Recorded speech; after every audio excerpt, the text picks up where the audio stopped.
Welcome, everybody, to our 29th recording here at the Mystery School podcast. We are talking about the human experience and the Gaian birth process.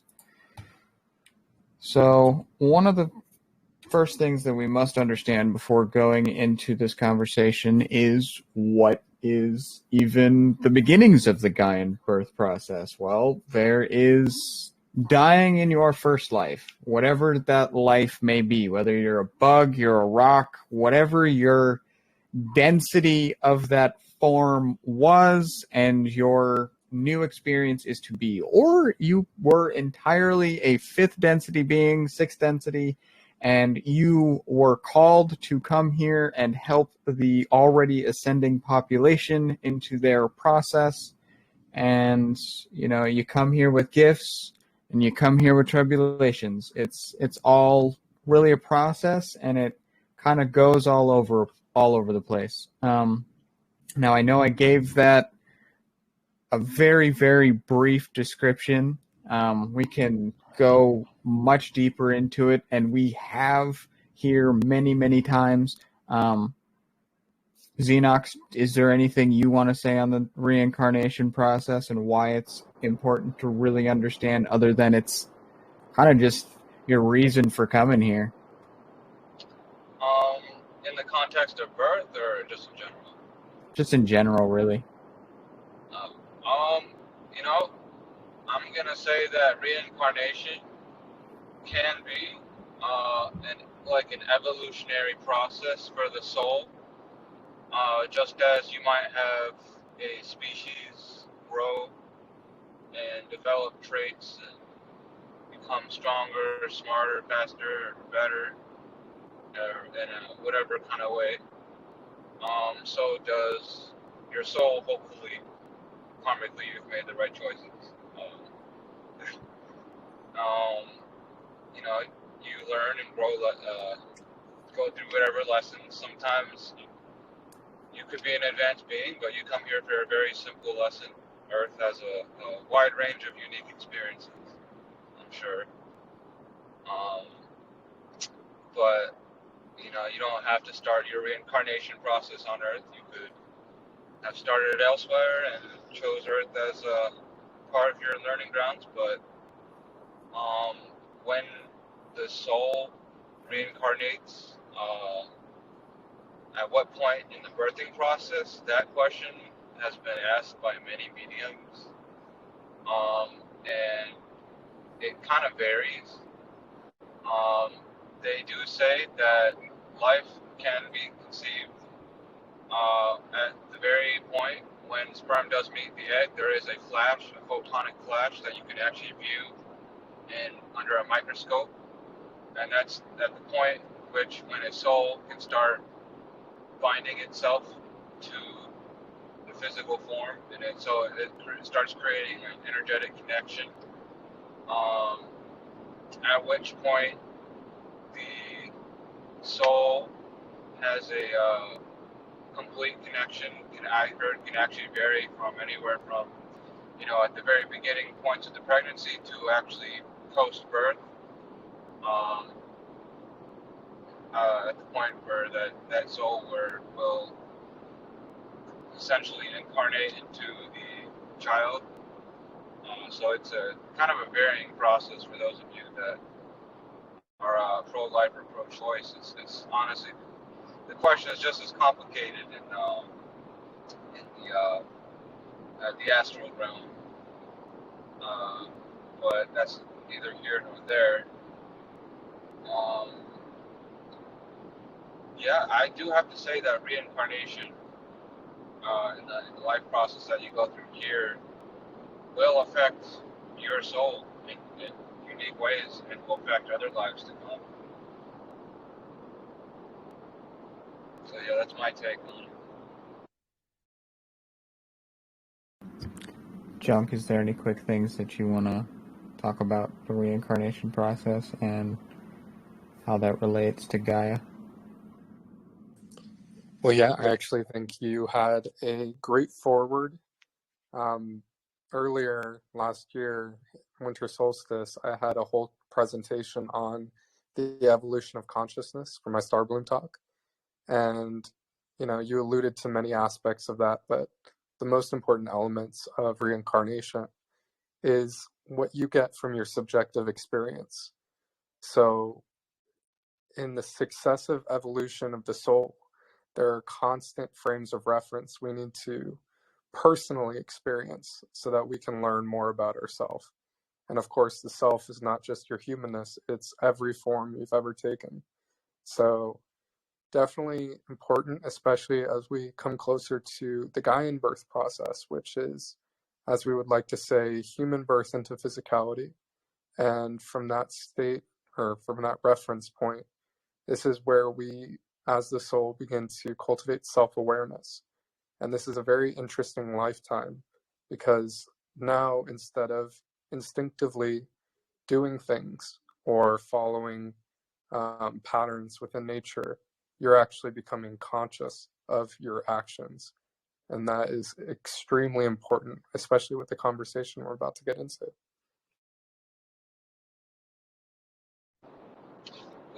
One thing I wanted to add, when you do incarnate here, I believe not 100% of your consciousness is not placed into your body. In fact, I've heard if that were to happen, it would be quite catastrophic. There is a percentage of your consciousness that remains outside of your body, and that can be known as your higher self or your astral self, however you like to term it.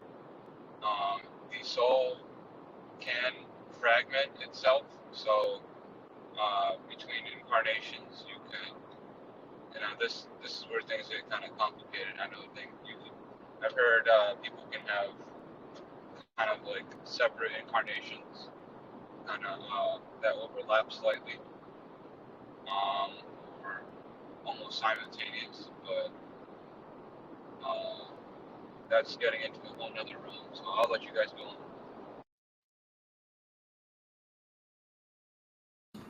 So basically, we essentially talked about why it's important to understand, because it is essentially your blueprint as to why,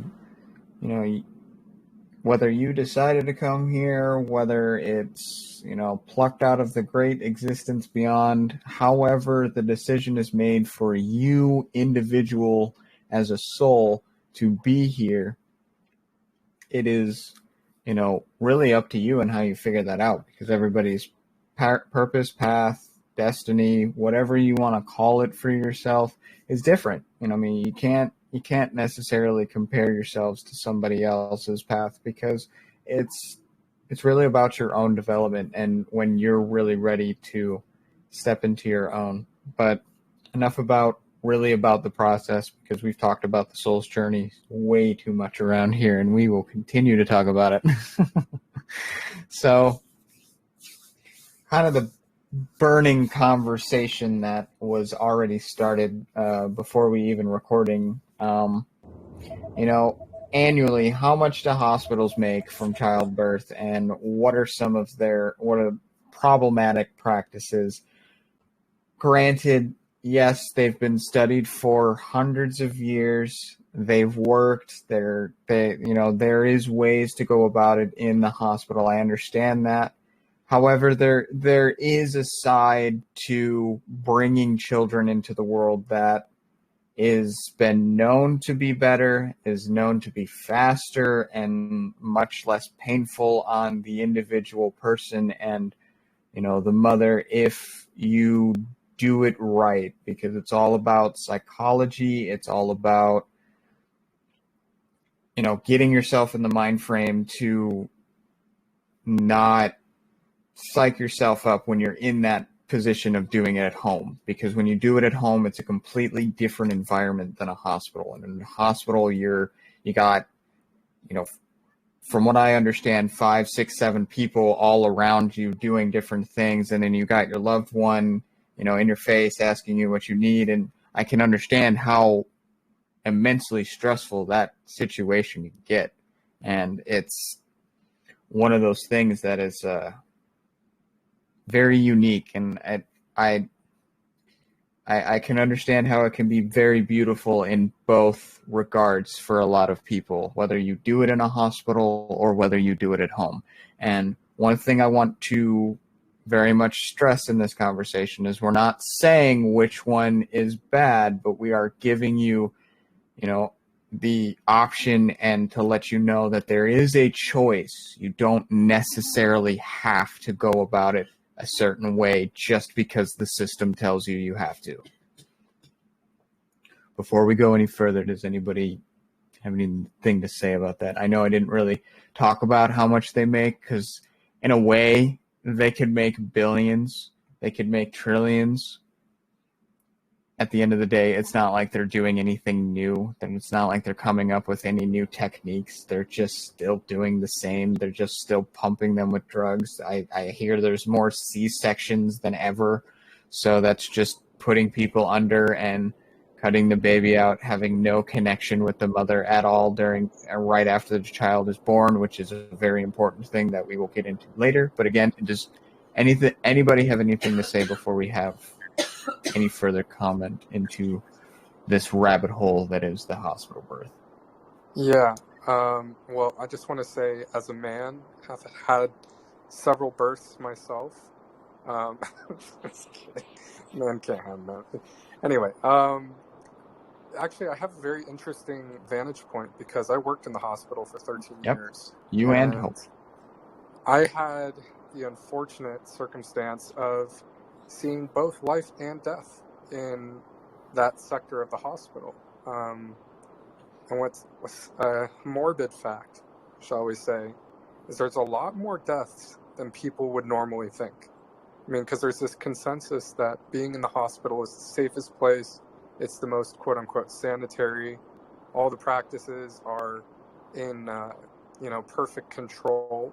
But the reality of the situation is there's so much malpractice that's taking place, not from ignorance, but from laziness, from going in habitually and considering not a mother experiencing maybe her first child coming into the world, but as a patient, as a number.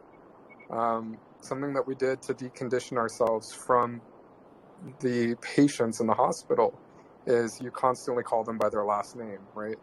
And that's something, or not even that, sometimes it's just, it's just formal greetings, but yeah, I'm just talking to you. But yeah, there's a disconnect on that front. So, and there's a rush, by the way. So there's this thing like you're honestly expedited. And I had one of my friends who also worked with me. He was giving me a story about how he was having his first child and he was very conscious, and the mom, they still decided to go through the hospital scene, but to the degree they did, everything that they wanted, everything that they planned for was thrown out the window as they rushed everything. The doctor that was supposed to be on call was at a party.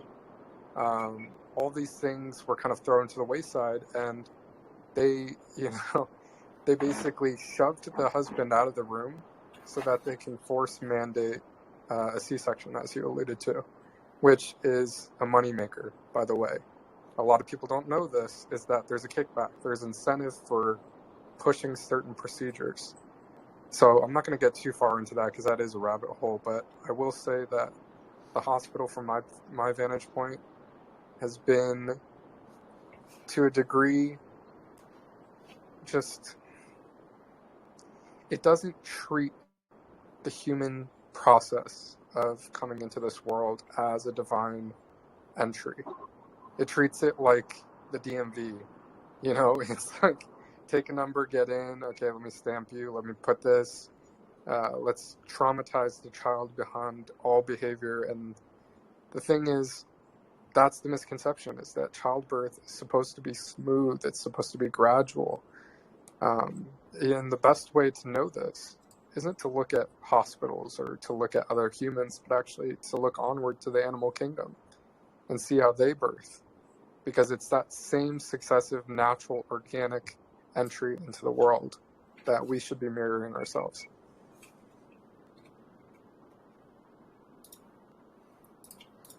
That was very beautifully said. Thank you so much for that. Hope,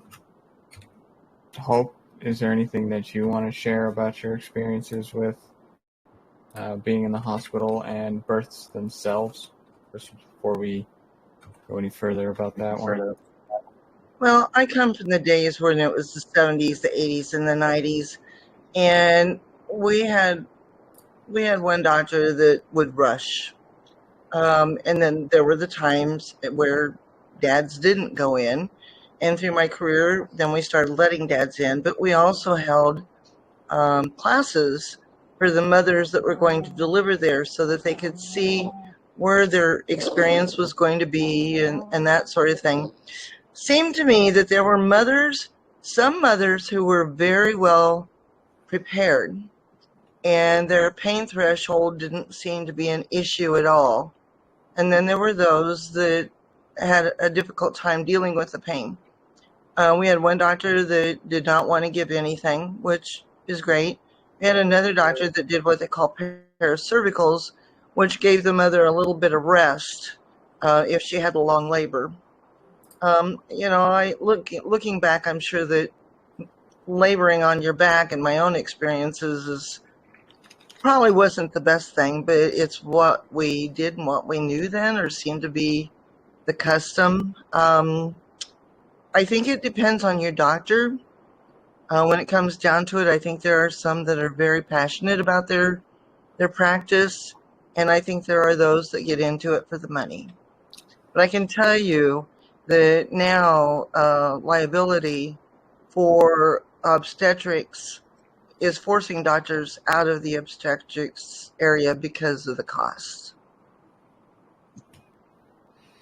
And you know what? I want to say, Hope, you very much did a beautiful point right there. And I don't think that can be stressed enough, that not every single doctor in this field of medicine, wholeheartedly believes that they're doing something, bad. They think they're doing something really genuinely good. They think they're helping people. And that's, it's not necessarily a bad thing. It's just, unfortunately, our entire system sucks and we've been taught wrong. And that's not inherently their fault. And that's one thing that we need, that I personally must stress, is that there is good people out there. There are good doctors out there that do genuinely care and do take their time. And as Hope said, love their practice and hold it with high regard. And that is very important because, I'd like to think my doctor didn't rush, and, as my mom very much has always told me, I was an easy birth, and I'd like to say I'm very gifted with that. So,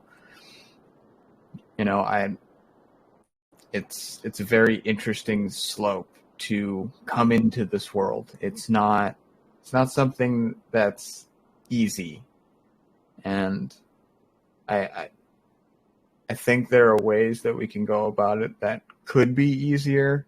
It's just, will the medical industry change? That's the key word. So, Andrea, you've been quiet. You want to start talking? Why is it not practical for a woman to give birth on her backside and pain management? All right. Well, the whole practice of laboring on your back is a semi-famous story, I would say. I'm wearing headphones. So. Is this any different? Much better. Oh, that's weird. So the whole practice of laboring on your back started with King Louis XIV. He wanted to watch his wife give birth. So he instructed the doctors to lay her on her back. And that's what started the practice that continues to now because, well, King Louis had a point. It does allow you a very good view. And so because it allowed him a good view, it also allows your doctors and nurses to have a good view of you while laboring. And it's just in general, it's just not a great practice. Since half the population can never experience the sensation of giving birth, and I have yet to experience it yet myself, but from my friend who she gave birth, oh god, that was January of 2021, and she told me, she was like, it was like the worst shit of my life. because she said it was using the same muscles. I mean, it is using the same muscles that you would use when you're pooping. And I just want everyone to sit there and think about how unpleasant it would be to be laying down on your back while taking a poop.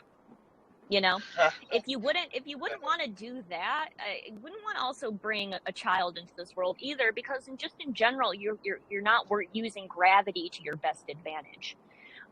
There's actually quite a few good laboring positions.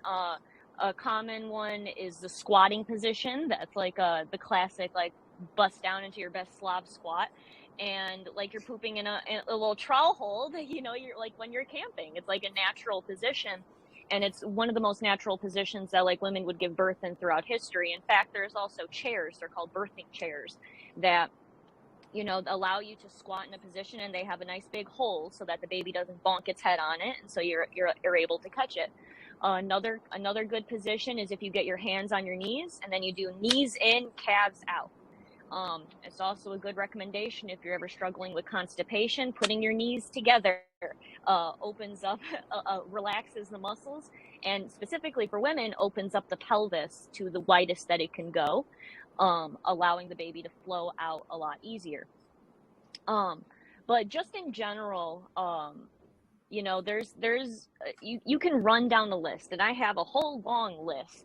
I probably won't even get to go into everything. I just wanted to make sure I covered all my bases of talking about all the lies that you're told while you're pregnant, and then the bullshit that you are put through when you are in labor, and then the bullshit that you are put through once the baby is now earthside. And I would say, if you want to just like go over some of the general things, like when you're pregnant, a lot of the bullshit that happens is there's a lot of testing that goes on, and something that I'm probably going to end up stressing a lot throughout this podcast is everything is optional. Hospital policy is not law. Your doctor works for you. The nurses work for you, not the other way around.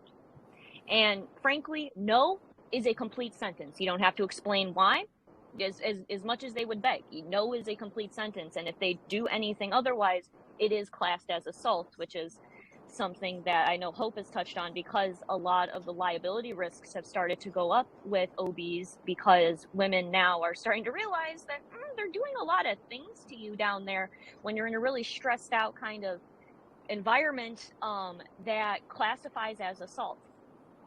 And but so you can go there, but while you're still in pregnancy, there's a lot of bullshit, like with like glucose screening, for example. It's a very routine test for you to check your glucose levels, to see if you have gestational diabetes. There we go. And they give you this certain drink. It's called glucola. And it's like this little tiny bottle that has the amount of sugar, I think they say it's like a 2-liter bottle of soda, all condensed down into this little like shitty drink that's full of like artificial dyes and preservatives that are known carcinogens. And you have to drink all of this, and then they test your blood, and then they to check to see if you have gestational diabetes. And the problems that arise, other than just the drink itself, is that you're often spiking your blood sugar to unnaturally high levels, because I don't know about you, I don't know many people in my life personally that down entire 2 liters of bottles of soda within about 30 minutes. So if you are one of those people, then, you know, there's probably other problems that you are worrying about as well. There's just probably some confounding factors going on there. And so a lot of women, I've heard, have had problems where they would literally pass out from having too much sugar in their system, or get nauseous because of like the drinks that they're given. So there's options of, you know, just simply not taking the test in general if you're just personally not worried about your risk of diabetes. Or just doing other options for spiking your glucose, just like one of the ones I've seen is organic jelly beans, just eating however many you would need to get that level of blood sugar. Another common one is the Group B strep test, because women, I think about 30% of women are test positive for Group B strep, and so that is often the reason why women are given IV antibiotics. And IVs, is spoiler alert, are the number one. It's the initial intervention that truly begins the cascade of interventions. One of the other interventions, which cascade of interventions is something I'll get into in a little bit, but so that can start a whole bunch of other problems to begin with. When IV antibiotics, frankly, aren't all that necessary, you can actually alter your gut's microbiome, specifically your vaginal microbiome, if you do end up testing positive, and it can then get rid of group B strep, so that you wouldn't have to worry about it necessarily anymore. Water births are also a really good option if you do test positive, because your baby is being birthed into clean water, and thus it helps reduce, helps pretty much wash away a lot of the potential harmful bacteria. And just in general, the routine antibiotic use, it's not even a guarantee that your kid is going to get sick. Without antibiotics, there's about a 1% chance of infection if you do test positive for it, and antibiotics reduces that to about 0.2%. So it reduces it fivefold, which still just may not be enough, or may not be as much of a risk for some people where they're worried about it. And also, something you need to look out for is prenatal vitamins, because just in general, vitamins in general are something you have to look out for. My aforementioned friend, who is the whole reason why I've gone down the whole birthing rabbit hole to begin with, because she had a kind of traumatic birthing experience, and it led me to be like, okay, what the fuck went wrong for her? And that's how I went down this rabbit hole. And she actually, I sent her a link to a class action lawsuit because some of the prenatal vitamins that she was taking were laced with lead. So, these kinds of problems happen I shouldn't say all the time, but they're not an uncommon occurrence with vitamins. And so that's just something in general, I feel like is a warning that you should look out for in general when looking at vitamins. And also, to pair that with, there's also a genetic mutation that 30% of the population about has, and that's the MTHFR mutation. Some may have heard of it before. It is pretty much where your body has a problems with methylating folate, particularly like if you like folic acid, turning that into a more bioavailable resource your body can use. Certain mutations to that can cause problems, which can then supplementation of folic acid, which is one of the ones that is driven home for women who in prenatals, is making sure to take folic acid. And as someone who, my sister, she had anencephaly, and so she never made it. And I actually have spina bifida occulta, which is the type of spina bifida that doesn't cause the sac like when birthed. It's pretty much, there's just a separation where the sac could have potentially formed. But all of this is caused by folic acid misabsorption. And so it's something that is not being routinely tested because it is so common. I mean, 30% of people have it, and it doesn't necessarily cause problems. And also, I feel like they don't want to test it because they did a single study that tested people's adverse reactions to a certain vaccine, people who had the mutations versus not. And the people who had the mutations had significantly higher risks of adverse reactions, because your body can't process and can't remove toxins in the same speed as someone without the mutation does. So it can cause like accumulations of heavy metals and all that kind of nasty stuff that you don't want. And so, yeah, of course they don't want people to know that, because then maybe they would send them down the rabbit hole of looking into vaccines. And so then you can look into the big thing, and the big thing that I want to talk about is the cascade of interventions. And when I learned about the cascade of interventions, I finally discovered why my friend had so many problems. And so the cascade of interventions starts at the due date. Do you want to take a wild guess how accurate due dates are? Like what percentage of babies are born on their due date? Do you know? Or do you want to guess? I want to say 5%. Close. It's actually 3%. So 3% of babies are born on their due dates. And in fact, for first-time mothers, actually, it is far more common for them to go beyond the classic 40-week cutoff. One of the things that like while going down this rabbit hole, I hear a lot of like birth advocates talk about is due dates aren't an eviction notice. You know, they're not an expiration date. You know, there is slight increased risks of some things going wrong the longer the baby is in, you know, past 40 weeks.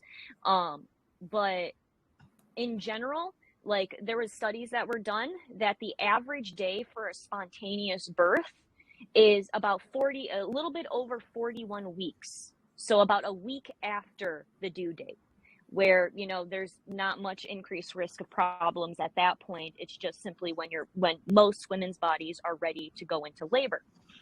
And so because of that, a lot of women, because doctors understand that women are not educated when it comes to birth, because frankly, the education that used to be passed down from mother to daughter to mother to daughter to grandmother to daughter, and the regular use of midwives, you know, that since all of those things have reduced to the lowest levels probably in human history, like there's always been women who helped other women give birth, because it's just always just, you know, it's throughout history it has been a dangerous thing. You know, we didn't have sanitation for many years, and you know, like and washing your hands, you know, people underestimate the power of washing your hands and what that has done to death rates of a myriad of diseases and procedures, and childbirth too. Basic sanitation and optimal mother health, meaning they're like getting all their nutritional needs, makes childbirth like not a risk at all. It's not as scary as people make it out to be, as this super medicalized dangerous thing. You know, like the propaganda has made it out that like, you know, like every other woman was dying in childbirth in history. And you know, I'm sure the rates of maternal death were higher because, like I said, they were likely, you know, malnourished to some extent, and they probably weren't very clean. And so once you get those two factors out of the way, it's frankly, your body knows what to do. And so because we put this hard cut off at 40 weeks, what this means is that doctors will schedule an induction for a certain day. And the scheduling of inductions it's a very interesting graph when you look at them. They always seem to spike right before holidays and right before certain times of summer when, you know, doctors are wanting to go on vacation. So you are more likely to get a quote unquote emergency, and I'm putting quotes in emergency, C-section, as well as getting induced when it's on a Friday, or you're giving birth around a holiday, particularly Thanksgiving and Christmas. And so that's where it begins. So you come in to give birth, right? And you come into the hospital. What's the first thing they do? They place an IV. And so that really is the start of the cascade of interventions, because an IV is put in place. Immediately when an IV is put in place, you have restricted movement. And so here you have a beautiful diagram. And this one, I liked this one, but they didn't include the IV step. Other diagrams that I saw did, but they weren't as pretty as this one. And so you have to think about it, though. This one is starting at induction of labor. Induction of labor is done using either, I think it's like syntocinon, I think is one of them. But the more common one that I've heard is Pitocin, which is pretty much artificial oxytocin because that's what your body naturally releases when you're starting labor. And so that's what they do. They place an IV, and then they start a Pitocin drip. And so when you look at this, you have all of the possible outcomes. So there is a true outcome that you could potentially got the Pitocin, and then within a couple hours, your baby is born. No other interventions, no other problems needed or created, I should say, but that's often not the case. So what happens is either one of two things. You get strong contractions because when you are giving artificial oxytocin, your body isn't releasing all of the other hormones that it would typically be releasing in a natural childbirth. So what you are doing is you are giving a woman a one-way ticket to cramping hell. Like the contractions that you receive when you're on Pitocin are far more intense and more painful than the contractions you would receive if you had a spontaneous birth. So either you get that or you have failure to progress. And failure to progress is, oh God, it's a mind fuck in and of itself. Because failure to progress was based upon this whole thing called Friedman's curve, which is also the reason why they want you on your back, because they want to stick their grubby little fingers in your vagina to do cervical checks. Because cervical checks are, like, for some reason created to be like the gold standard of like how progressed you are in labor, when in reality they're really not. Like, so how dilated your cervix is not a really good indication of how progressed in labor you are. You could be dilated at 4 centimeters and not be experiencing any contractions for weeks. Like, you could be one of those women that just, they start dilating sooner, and that's just simply how their cervix is until they're ready to go into labor, and then it'll eventually dilate to 10 centimeters. You could be at 2 centimeters and then 10 minutes later be at 9. Or you could be at 2 centimeters and 24 hours later only be at 4. You know, it isn't the gold standard, to be frank, and Friedman's curve hasn't really been shown to be all that accurate anyways. And so one of the things that happens also in cervical checks is membrane sweeps, because membrane sweeps is another form of artificial induction. You're doing what it sounds. You're sweeping your finger around a woman's membranes to try and to rupture the membranes, to try and make labor happen faster. But pretty much the only thing you're doing is introducing bacteria into a very sensitive area of a woman's body. And it can cause a lot more pain, and can cause a lot more complications and more interventions on top of that. And oftentimes what I've seen when I've done my research is most women didn't even know they were getting their membranes swept when the provider stuck their hands up there. They didn't even know that they were having a medical procedure done to them. It just had it done. They weren't given an option for consent. And so that is when you start getting into the whole topic of obstetric violence. And so, yeah, so you get to the artificial rupture of membranes, and then you get the oxytocin drip, and so then you can also come down from strong contractions. You want pain medication. So that's when you start getting into epidural territory.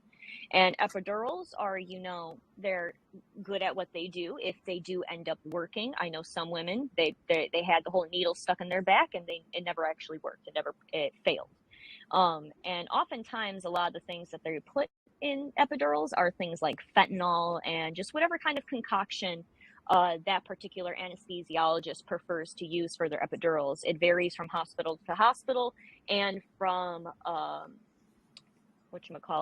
provider to provider, even within the same hospital, what they are using for epidurals. And so then you can see it then reduces your mobility. So you're not able to move around as much, and movement in labor is actually one of the best things if you're not progressing and you're experiencing a lot of contractions, but you're not noticing any changes happening. Moving around can actually help that a lot. And when you're, doped up on pain medication, you can't feel anything below your waist. It's going to be really hard to move around. And oftentimes they have electronic fetal monitoring, so that's a whole rabbit hole, but then also fetal distress, which sometimes can be monitored with the electronic fetal monitor. And so fetal distress is something that is oftentimes it is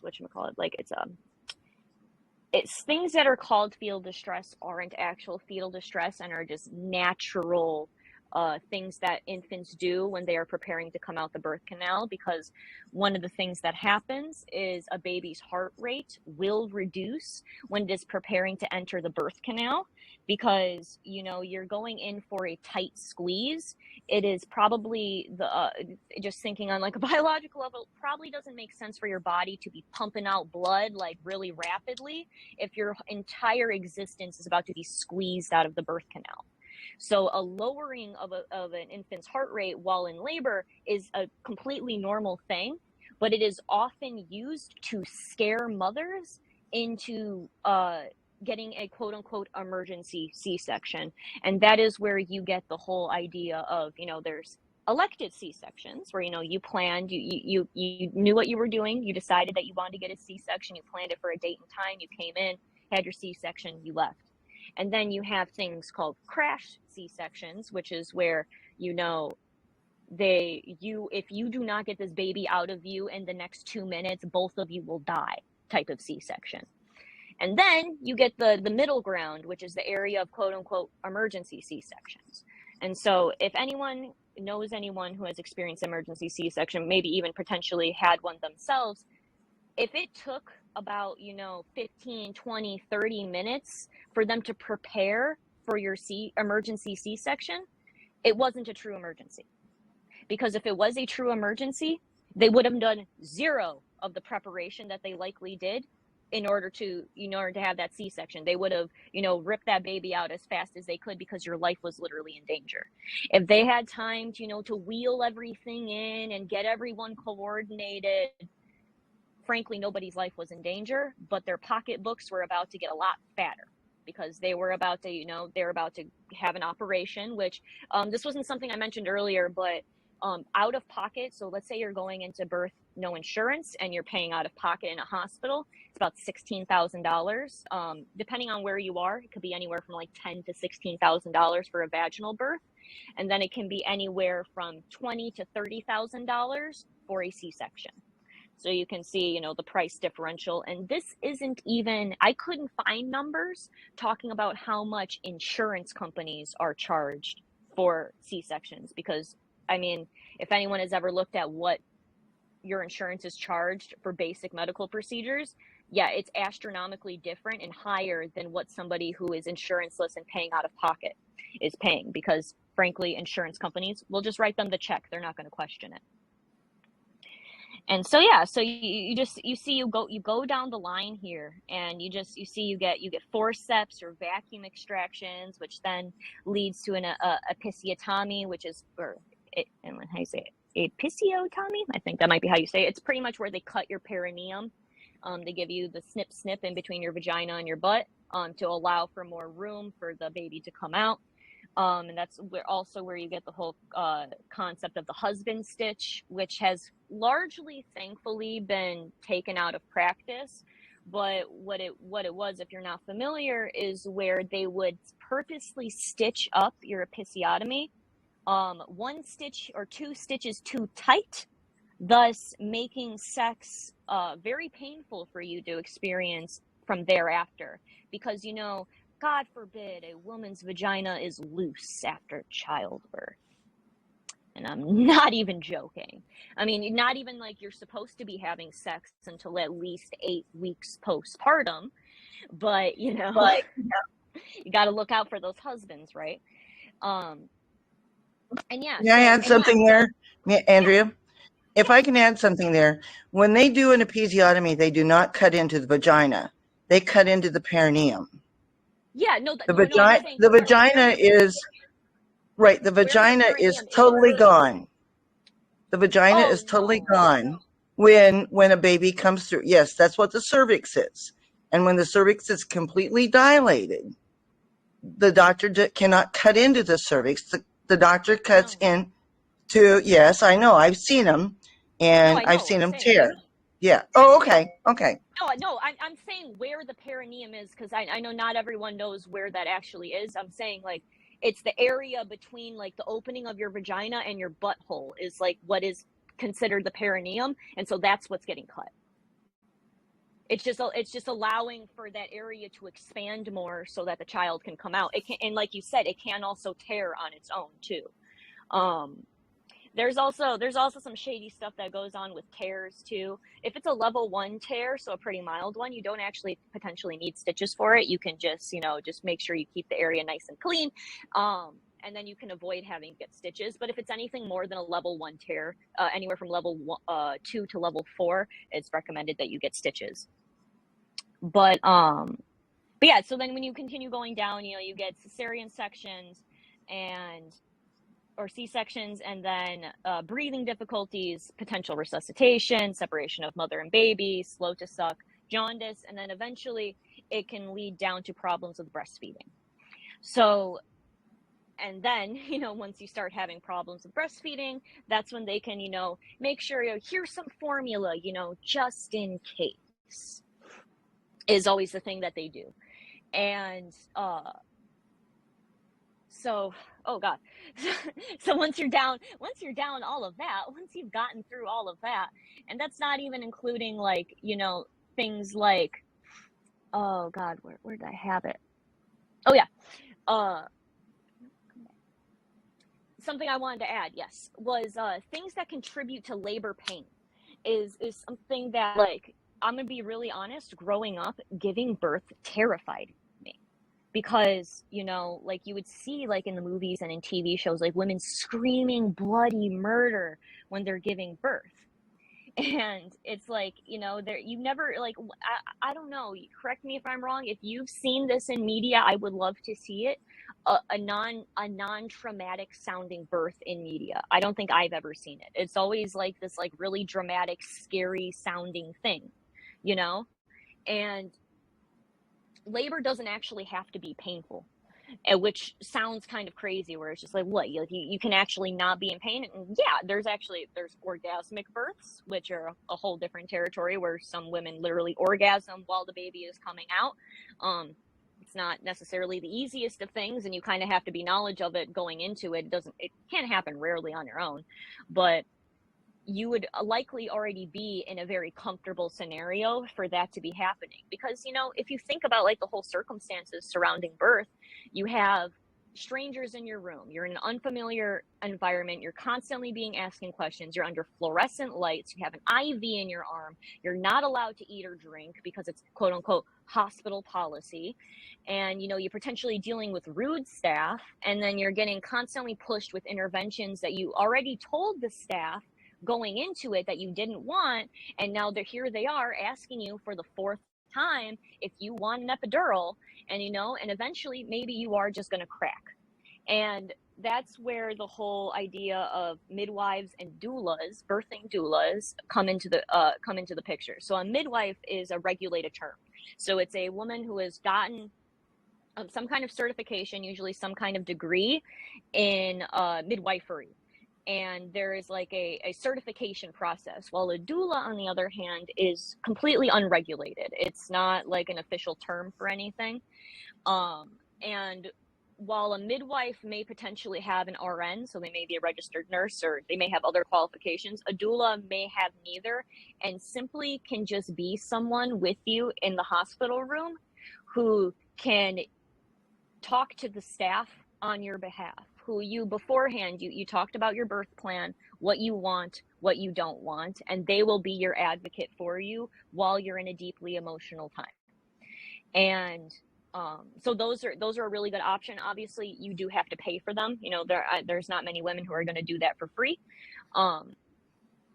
But yeah, and so that's an option too. But once you have your baby, then there is, you know, delayed cord clamping, which is something that often gets denied to women.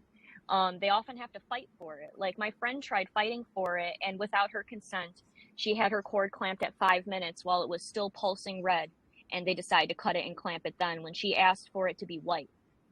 So it's called waiting for white. So it can take upwards of 30 minutes, or I think upwards of 20 minutes, I think, for the cord to go completely white and stop pulsing.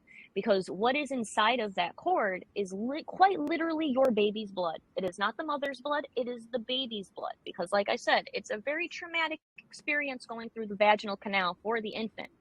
And so it is best for the infant to not have their entire blood supply within them. It makes them a little bit squishier, makes it everything easier for them to slide on out.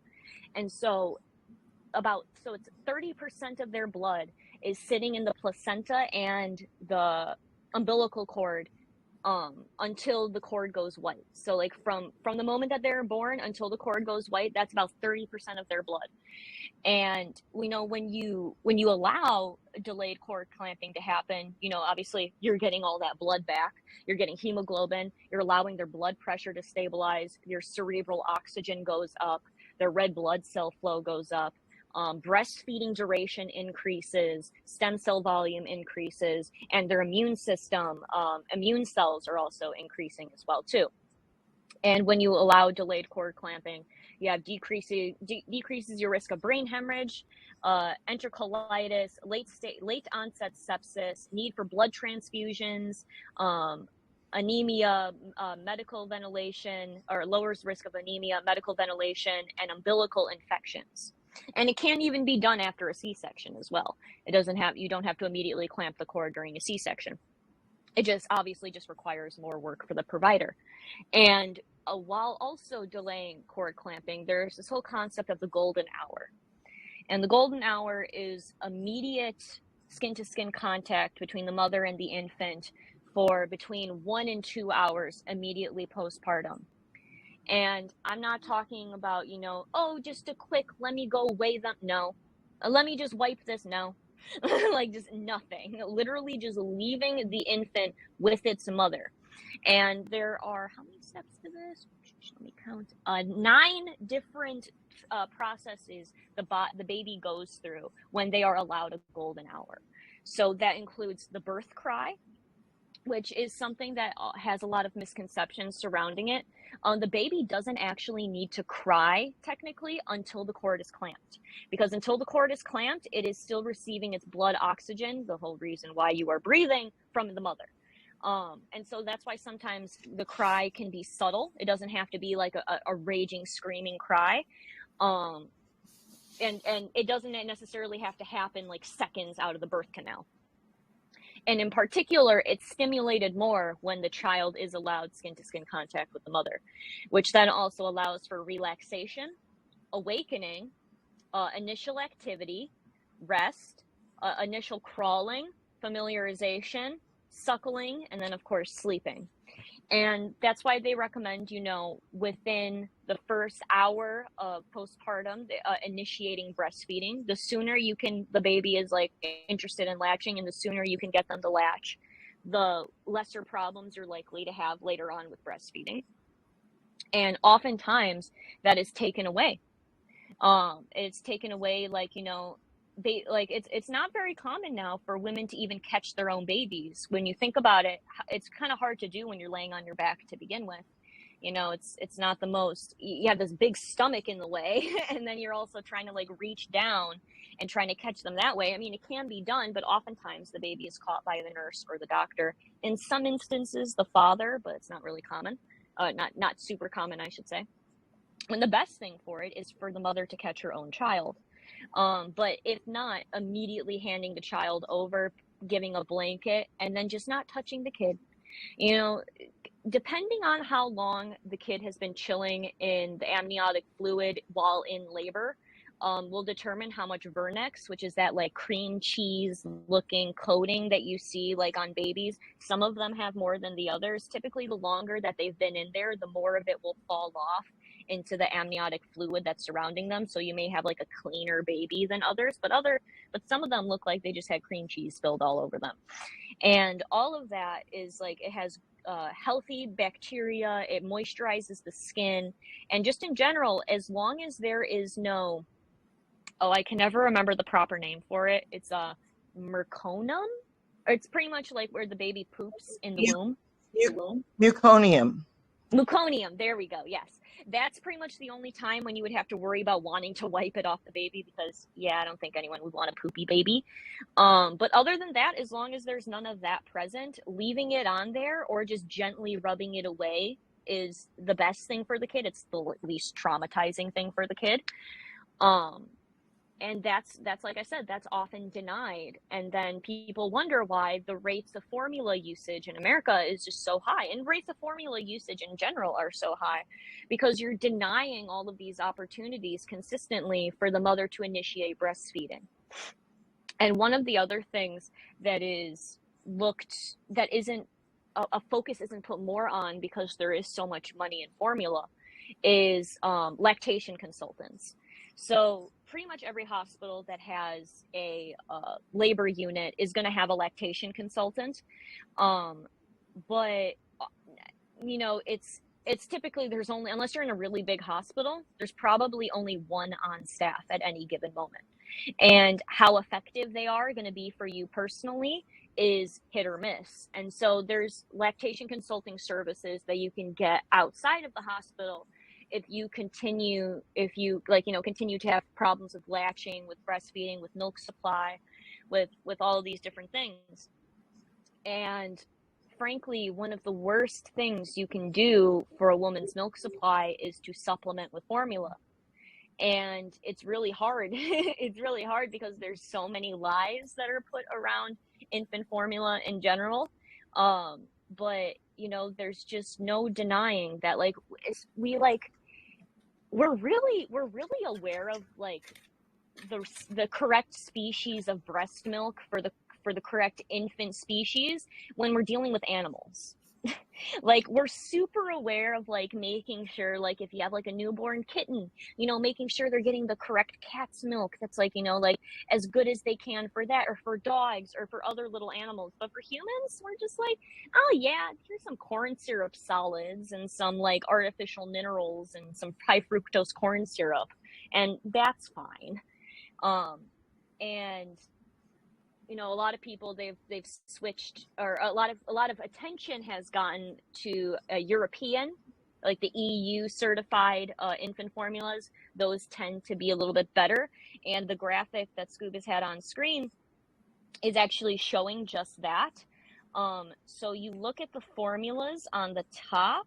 So these are ones that you can find in the EU, and as you go all the way down, you look down to the bottom in that red area. Those are ones that typically are common in America. And you can just see here, I mean, there's a lot to go over in this one table, won't go through all of it, but just in general, the lower you go on the list, the worse stuff that there is in there. You look here, and some of the most common formulas in America is organic glucose syrup solids. Yeah, that's truly going to replicate breast milk. It's not going to cause any problems either. Why not hook kids on high fructose corn syrup right out of the womb, right? And I mean, in Europe, they develop infant formula in stages. So they'll often have formula for 0 to 6 months, or 6 to 12 months, and then 12 months and beyond. Well, America is just one size fits all. They have stricter limits on iron levels, which supplementing too much iron, especially in young children, can actually be dangerous. And all infant formula in the EU, minus one really interesting exception, has to be organic with 0 detectable pesticide residue and GMO free. The one exception is for hypoallergenic baby food, formula. So we're talking infants that are showing allergic reactions to potentially breast milk or other types of formula. That formula is, for some reason, the one formula that is all right to be laced with pesticides. So let that sink in for a second. Let's pump the child that's having the most problems with the most pesticides.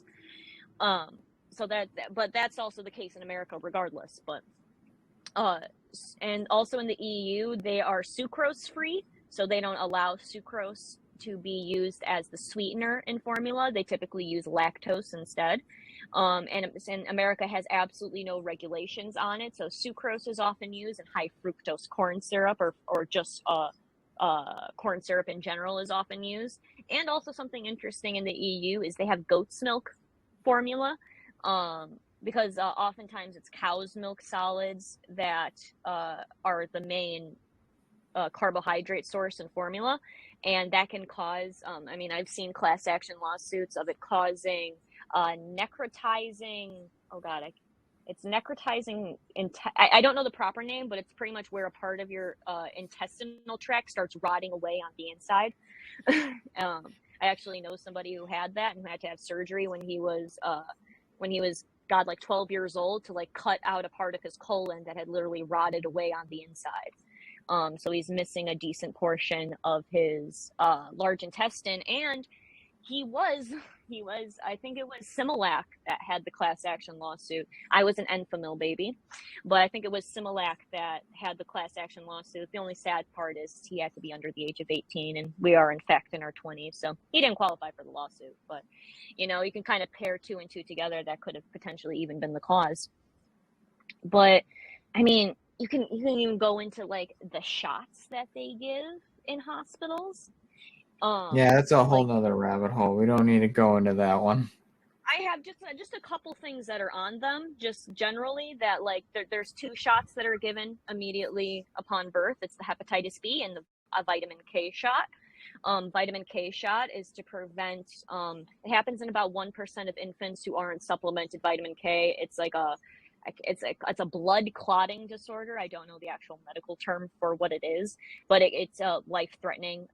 Your blood's not clotting correctly. And options for something that isn't the vitamin K is either supplementing. If you're planning on exclusively breastfeeding, supplement the mother supplementing vitamin K before giving birth, and or using vitamin K drops once a week in your infant's mouth rather than giving them the injection, which does in fact have a black box warning label on the vitamin K shot. And also, one of the adverse reactions to the vitamin K shot is the exact thing it's trying to prevent. So, as well as the hepatitis B vaccine, which, as long as you aren't testing positive for hepatitis B, there's absolutely no reason why a baby should be given a hepatitis B vaccine. And that also, one of the things, adverse reactions to that shot is the exact blood clotting problem that is trying to be fixed with the vitamin K shot. So those two love acting together. But something we have on screen now is another topic that, you know, is pretty much almost exclusive to hospital births. I didn't see any data when I was looking. I remember reading some in the past. I don't know if it was just like generalizations or if it was actual like a study that was done. But when home births are elected rather than hospital births, rates of circumcision are astronomically low. Because if you think about it, you know, you're not giving birth in a hospital. There doesn't make much sense for you to bring your infant to the hospital just to get it circumcised and then bring it back home. So typically the women that are going to choose to not circumcise their child are going to be giving birth at home too. So so there's that. But pretty much America is the only country that is the only Western country that routinely circumcises infants for non-religious reasons. So this important part being non-religious, because I think we all might be familiar with Israel and Judaism and their opinions on circumcision. So it's done regularly there as well. But in Central and South America and Europe, it is quite uncommon to circumcise an infant, mostly because it is a pretty much unnecessary cosmetic procedure. It doesn't provide any medical benefit. And it doesn't really have any positives, but can potentially have a whole bunch of negatives, including, you know, early exposure to acute pain, causes lasting consequences to the child's development. And because, you know, there is no such thing as a bloodless, painless, no-cut circumcision. So the devices that Scoob has been showing on screen are the three most common devices. This one in particular is called the Mogan clamp. The one that was previous was the Gomco clamp. And then there's another one that you can show that's called the Plastabel.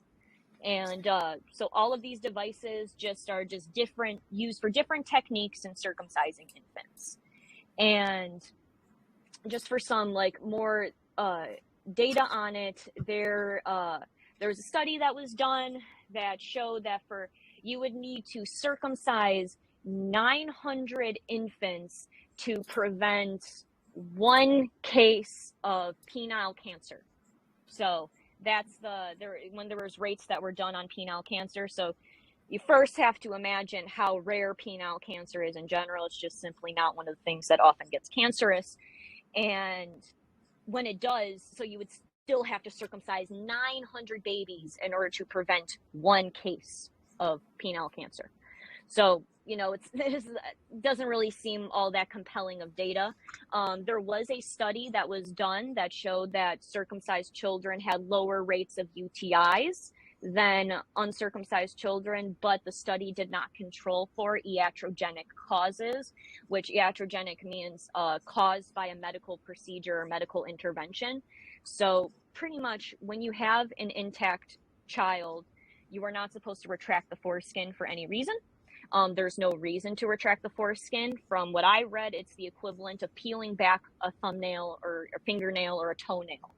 Like you're peeling back it, so it's going to be painful, and you're revealing really sensitive skin that just simply wasn't designed to be revealed to the world at this point. The only person that should ever retract foreskin is the man himself who has it, or the pubescent boy himself who has it, and probably any of his potential sexual partners. But obviously that is happening in puberty, because it's only in puberty that the penis is developed enough to allow the foreskin to fully retract. Throughout the child's development, you can retract the foreskin more and more, but that is also, again, something that only the child himself should ever do, and probably shouldn't do, because yeah, it's just, there's just no real reason for it. And yeah, it's just, in general, it's like 70% of the world doesn't circumcise infants, and there's really, like I said, there's it's a cosmetic procedure, and you can't put anesthesia on a newborn baby. Anesthesia is dangerous, right? So you wouldn't do any other kind of cosmetic procedure. Would you give double eyelid surgery to an Asian baby? That's a pretty common cosmetic procedure in East Asian people that have that, I think it's called like the epicanthal fold that's really thick. Like there's a double eyelid surgery where you can put a double eyelid artificially in. You wouldn't do that to a baby. No, it's a cosmetic procedure. And like there's absolutely no reason why you would do that. You wouldn't pierce a newborn baby's ears either. They're just hours old. There's no reason to be doing anything like that to them. And there is, however, potential monetary gain that could be given off of the tissue that is harvested from infant foreskin, that in some countries is put into beauty products. And often I've also heard that in some instances it can be used in burn units. So, I mean, I'd much rather see that skin be put to a burn patient than some rich lady's skincare. But it's still, just in general, just like I said, just not a very required procedure. And just in general, in the future, if the dude really don't like his foreskin when he's old enough, he can make that decision himself to get it removed.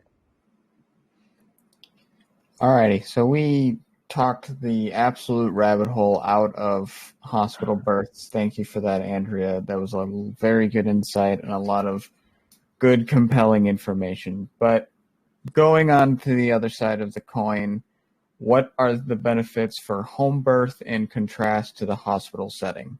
So one of the most important things that I would say, just by looking at it in terms of logically speaking, and it was touched on, very early on in the conversation, is that you're limiting yourself by not utilizing gravity. So when you're dealing with that initial tension or pressure, when the baby is inside and it's getting ready to be released into the world, once that pressure is released, it's a matter of seconds. If you're allowing the Earth's natural gravitational pull to be as a benefit to you, it happens at freeze fall speed, 10 seconds or less. The baby just kind of slips right out. And if you're at home, you're at the comfort of your space. It's your space. This cannot be stressed enough. It is your space. It is something that you're making comfortable. It is your environment. It is your smells. It is your senses. It's your animals around. It helps in the comforting factor, because one of the most important things that we did touch on, or that Andrea touched on, is that there is a key psychological component to this. And one of the most important jobs of a midwife is to make sure the mother-to-be is psychologically sound, and she's not panicking, and she's not in a state of, overwhelming stress. Because when you get into a state of overwhelming stress, you're thinking about the pain, you're thinking about the situation, you're scared, and you're facing that fear head on, and you're not putting it to the side. You're not trusting your instincts. You're scared of what's going to happen. And it's the midwife's job, your husband's job, and the environment of your home to give you that comfort that everything is going to be okay and that we are going through this with you and you're going to be safe. And cleanliness is very, very, very important. You can't do it in a house that isn't relatively clean. You would have to clean the house, you would have to make it look nice and essentially prepare it for the child to come. As if you would prepare a bedroom for the baby to come, you would have to prepare your house for it to come. And this isn't something that you necessarily have to do, but I would say for your own relaxation, for the baby's easeability, for just its own safety, and you unable to catch it in any way, shape, or form, I would highly recommend of some sort of child small pool with warm, clean water, maybe distilled, just something that doesn't have any bacteria in it, and something that is essentially pure. And it could be purified water. It's just the idea is room temperature, maybe a little bit higher than room temperature, just right around body temperature. It just to the point to where the baby feels as though that it's not going in a different environment, and it feels like it's in the same environment, to give it as less stress as possible, because less stress on the mother is less stress on the baby, and less stress on the baby is a more seamless transition into its new life. Because at the end of the day, this conversation is about the beautiful, not elegant, but the beautiful nature that is bringing a child into the world. It can get scary, it can get all over the place, but it is a very beautiful experience. Junk, is there Hi, any? Oh, hi, Clara. I just wanted to touch on this subject Please because do. it's a subject I love very much, and about, birthing a child in a different environment or in a hospital environment. And this is a subject I know on my own self because I decided either one of those alternatives when I had my boy. And I want to start the conversation by mentioning how sacred a birth of a human being is. In Lemurian times, for example, women were sacred by the fact that we were the channel of life, the channel between two worlds. And that was extremely sacred in Lemurian times. And women gathered every time a human was born, forming beautiful circles in the water. And it's been channeled that lots of those children were born inside the water with the help of dolphins. And that way of coming into the world was so beautiful and sacred. And everything was done in a ceremonial way. Because a human is a very delicate being. We are not from this planet. We do not have hair. We do not have the capability to resist certain temperatures, certain environments like animals do. We are very, very different. And when I had my boy, I had to consider the fact of birthing the child in a hospital, and I thought that it was extremely non-welcoming because of the lights, because of this procedure is being seen like a surgical procedure, like somehow you are sick, and you are not. This is a natural way of the things that happen on this planet. And by no means a woman is sick when she's given birth. So there are so many beautiful beings working on that field nowadays with alternatives like having your child inside the water, or like you say, scuba in your home, or maybe in a different type of clinic where things are performed in a more natural way, where they play music to the baby, that the space is dark, like people that are training themselves to make it sacred again. You are not supposed to be laying down, you're supposed to be sitting, working with the gravity, etc. Because we in hospital environment, we are treated so in a bad way, traumatizing. They treat you like a piece of meat, basically.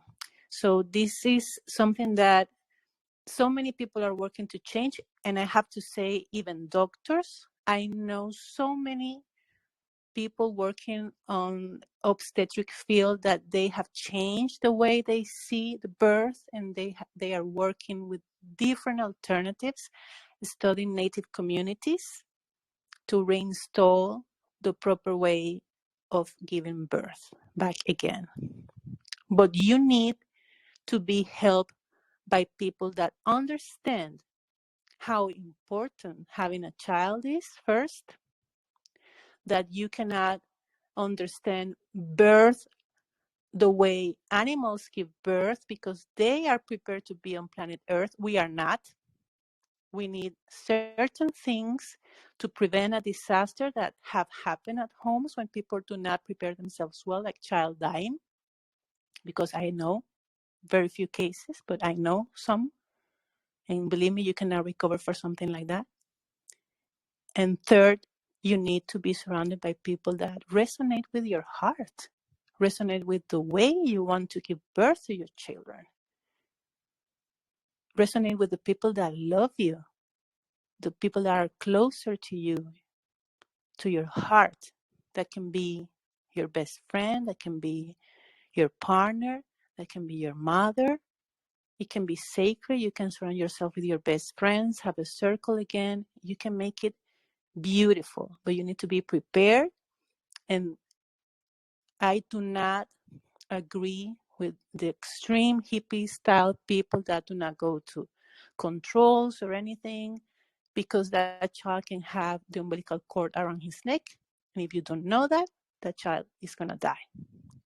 So we need to be smart. We need to use the technology in our favor. We need to respect the children, because it's an extremely important decision to give birth and have a child. You have to be mature enough to know what that is all about, becoming a parent. And if you understand how important becoming a parent is, you will respect the process of giving birth, not for you, but for the child. You're just a channel, and the channel needs to be treated with love and respect. And moms, we need to be praised in a ceremonial way because we are so brave. And that is a moment so sacred. But also there's another human involved, and that is the child that you have the privilege to bring into this world.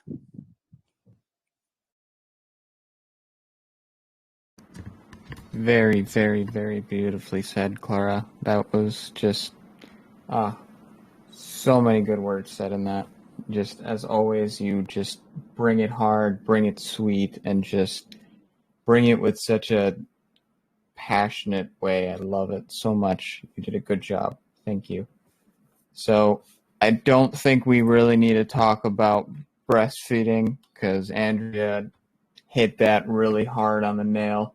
So it very much is, I mean, unfortunately, we in America, I don't want to say across the world because we probably most likely have many viewers across the world, but here in America, the formula sucks. So the best thing that we can tell you here is just if you're going to use formula, be wise, read the ingredient label, be smart, try to make your formula at home. There are recipes online. You can do it. You can find supplements. There is ways to go about it.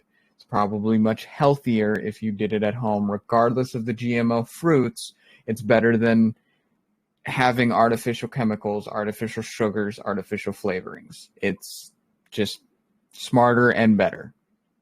Just be conscious, be smart, and think about the next thing that we're going to get into. What about a child's development in their early years is essential, and how is this distorted? So the first 5 years are the most crucial, and there was a point brought up that kind of blew my mind very much on this topic, and that is, Xenox said it, not all of the soul is in the baby when it comes into the world. And that really makes me think about the first 5 years of development as your brain starts growing, as your body starts growing, as your personality starts becoming more acclimated to its environment. That we can go on and on about remembering past lives in the first 5 years as your your incarnation is starting to get settled. I more or less kind of want to focus on the idea that having the first 5 years be as least traumatic as it possibly can. Of course, there are going to be tantrums. Of course, there are going to be accidents. But if the child is going through overwhelming, I don't want to say abuse, but I want to say an overwhelming sense of fear of its environment, it's going to feel trauma. And that trauma is going to sit there and sit there and sit there. Although it may get healed as time goes on, that core reason as to why it's there is going to stay with you. And it's going to continue to stay with you unless you...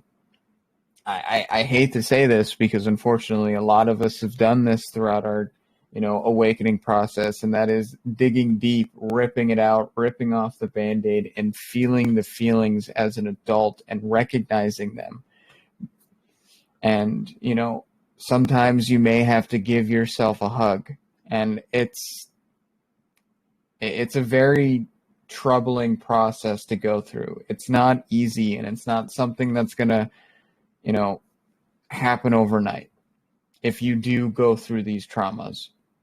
However, let's kind of focus on the idea that, if a child, let's say, has the perfect life, however, it's not going to be perfect. There are going to be problem children who rebel, who have just have a taste for anarchy. I don't want to say that they're, degenerates and love crime, but they love anarchy. They want to see things happen. They love chaos. They are chaos-driven machines. And there's nothing wrong with that. However, I feel like those souls are destructive with a purpose. Regardless of their family situation, I feel like the chaotic souls don't even pay attention on what's going on in their lives. They are just chaos that moves and follows in their wake. So, we could attribute that to somebody like Donald Trump. We could attribute to that somebody, who is very powerful in the world that, we have seen, that we can recognize. I can't think of anybody right now other than Donald Trump, but there's probably many others that I'm not thinking of. Junk. Why are the first 5 years important? I know I just rambled on there, but... Well, yeah, I mean, you actually said something very curious, which is the remembrance or thinning of the veil hasn't fully completed yet within the first 5. So you hear a lot of parents, especially speaking to their younglings, and they have vivid memories of living on Venus or coming from a different galaxy or falling into a different family. And these are very vivid details, which is very profound because it's within this window of consciousness that you're able to perceive the lessons by which a soul has integrated or has yet to integrate, therefore leading into the present lifetime. So that too, yes, is very powerful, but also the fact that trauma, specifically childhood trauma, or through the birthing process or throughout, the duration of their youth, is really internalized to the degree where it can fully distort the personality and it can create severe rifts in growth. But those same rifts are the actual ones that catalyze an awakening. So it's almost as if it's subtly intentional, but then there goes beyond a threshold of discomfort that may be, pushing it. So when we address trauma, sometimes, as you mentioned earlier, the healing process, right? Alchemizing the imbalances, learning the lesson, realizing why things happened. That, to a degree, the inner work is something that some do in the community, but others tend to just force themselves to forget instead of to truly heal, which is really monumental in how accountable you are with yourself. So I do believe that on the surface, the whole banner saying "I've healed, I'm feeling better" is a nice little badge to wear, but the real pain, it comes through reliving those moments and fully embracing the emotions that came from them. And so what's fascinating is that we get back into the concept of the inner child, the youth that was subjected to these experiences. And from those experiences, there was innocence and there was this semi-sovereignty where they were capable of being curious and expressing themselves, but having faced the catalyst, fell to the pitfalls that came from them. So I do believe that within the first 5 years, a child, shall we say, a soul in a human body, is relearning the world once again. And a lot of these impressions that it makes, whether it's positive impressions of conscious behavioral tendencies, or if it's unconscious indoctrination, definitely determines the path by which the soul follows, therefore. And it's hard to see so many unconscious parenting practices implemented into a child's life. But that is the whole process of awakening, is to decondition from this conditioning and to once again assert yourself as a sovereign being, untamed and fully free in their own will to restore that which has been lost, really.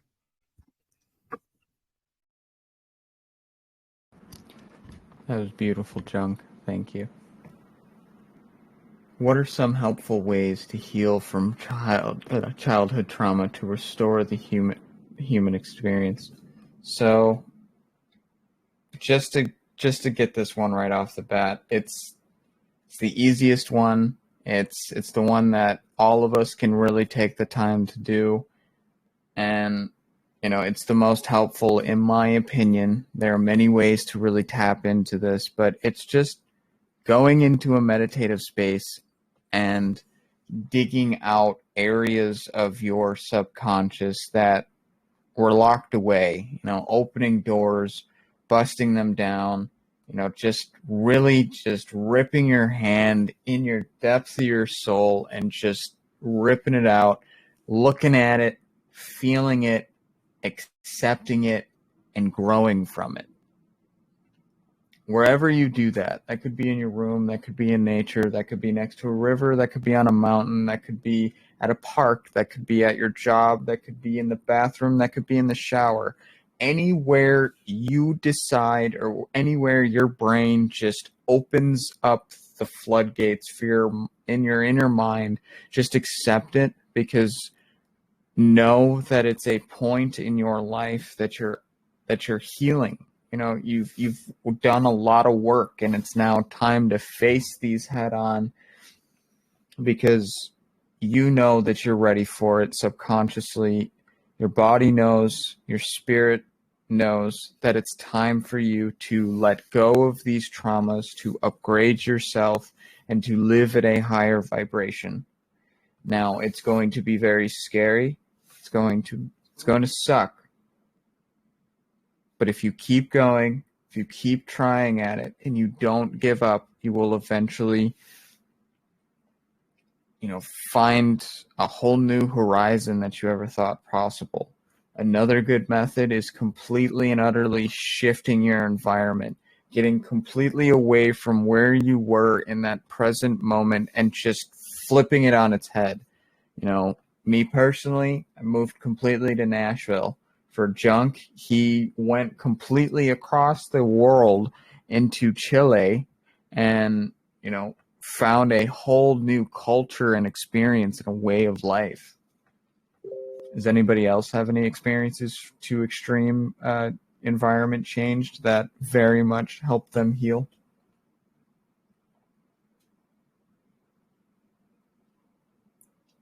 Going once? Going twice? I mean, when I moved out of my mom's home, when I was, how old was I? How old was I?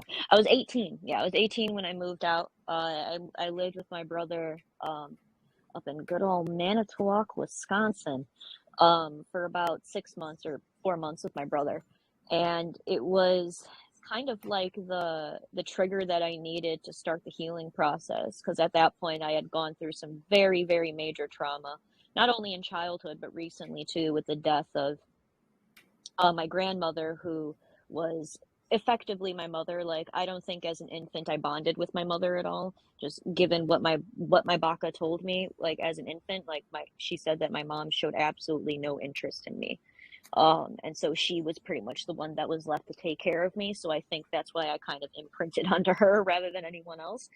And so when she died when I was 17, it completely upended my entire life.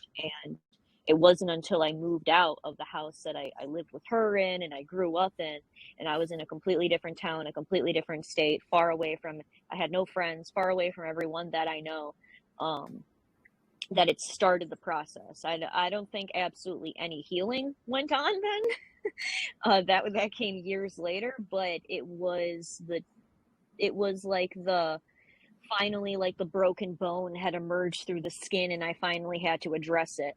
And so it was almost like more traumatizing that just needed to be the cherry on top for everything else.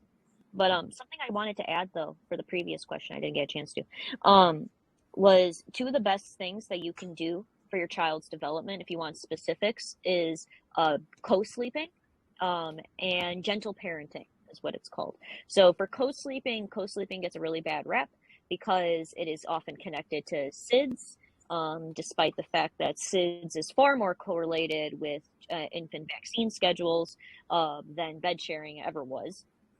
In fact, I think it's 70% of cases of SIDS happen within 5 days post-vaccination. But it's often attributed to things like co-sleeping. And so co-sleeping is pretty much just what it sounds. It is sleeping with your baby. There's two different ways that you can do it. You can sleep with your baby physically on you, on your chest, or you can sleep on your side with your baby next to you in a little cocoon that you create with your body around the baby. Because studies have shown that even simply putting your infant in a cot next to you, so they make like these specific like cots that attach to the side of a bed that you can put the baby in, like right next to you, and even those ones, the infant shows a higher rate of stress at rest. The lowest amount of stress to put on a child is to keep it attached to the mother, particularly in the first year, but the longer you can go, the better typically it is for the kid too.